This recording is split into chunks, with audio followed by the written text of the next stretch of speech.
Hi, Jill here. I'm a coach, business owner, and busy networker. I'm often asked about the benefits of networking, sometimes in conversations that start, is there really any point in spending all that time networking? My answer? Well, that depends on how much time you want to invest in yourself and your business.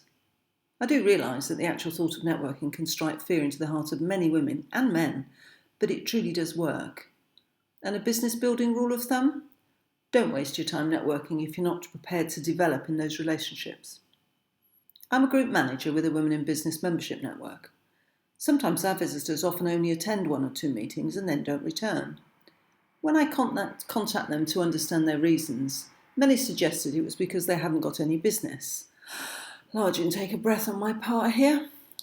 Didn't they realise that potential clients and customers need to get to know, like and trust them? What happened to building relationships? So here's my advice. If you aren't networking for the long haul, then don't bother networking at all. Frankly, you're wasting your energy if you expect instant gratification. Surely you don't expect to get married after the first date. Okay, I know sometimes there is love at first sight.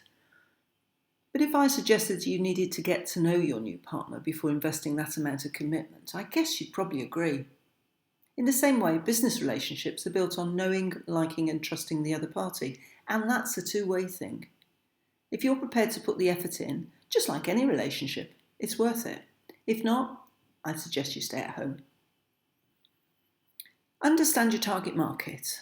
I'm sure you've spent time working out who your ideal customer client is, so you're likely to know your target market.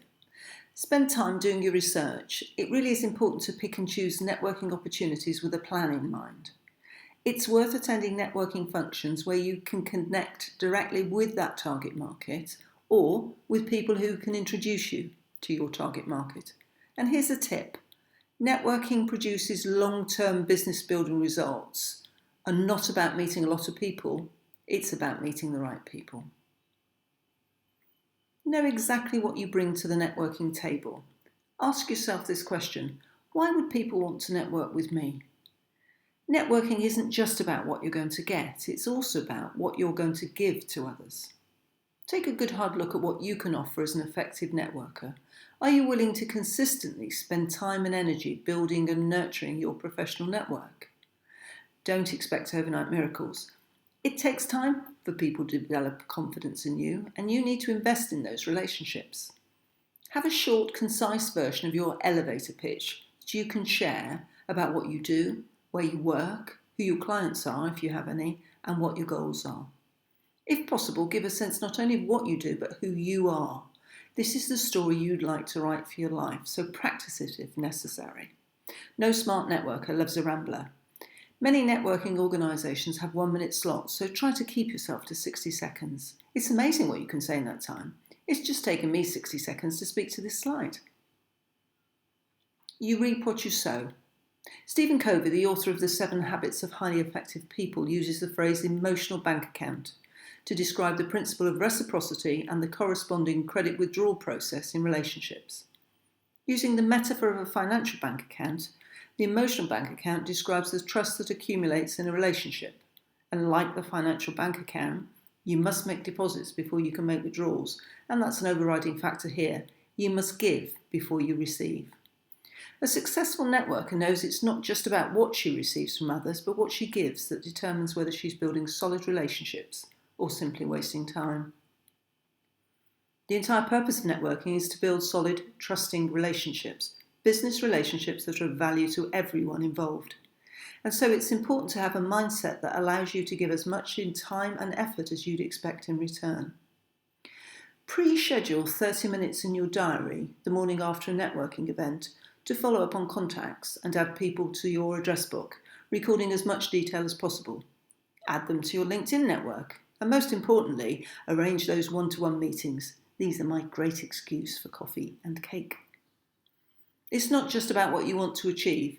Let your fellow networkers know that you want to support their successes as well. A key question to ask during the follow-up meeting is, how can I help you succeed? I am going to say it again.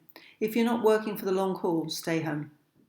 Networking that will grow your business, attract long-lasting business associates, and develop a solid referral base is about developing relationships built on trust and respect.